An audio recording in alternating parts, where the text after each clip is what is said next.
mga kahabi, no? Ha. I decided na ilipat ko yung PKBM dito sa maliit na tab para mas mapakain ko ng maigi. Kasi pag lumaki na lang sila, saka ko sila para mag-groom ko sila maigi.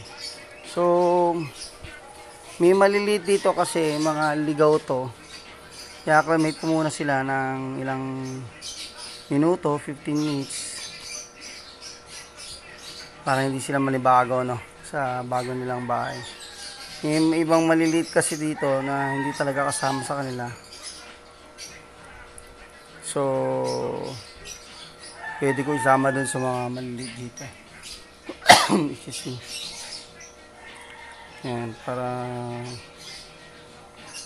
maalagaan maigi, no? Mapakain ko, bigyan ko dito ko muna sa mga maliit. Medyo na haagawan kayo. Yung iba talagang maliliit talaga na hindi nila kabatch. Napapasama lang. Napasama ba?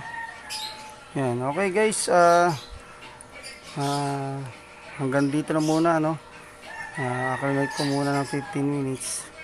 Anong oras na? So nakaka 1 minute na tayo, 2 minutes na. So ano ko kayo kung anong mangyayari, no?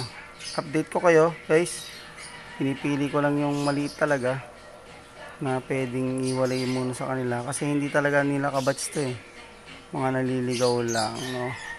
Tulad dito, naliligaw lang yan eh. Okay guys, isang bagsak muna dyan. Boom.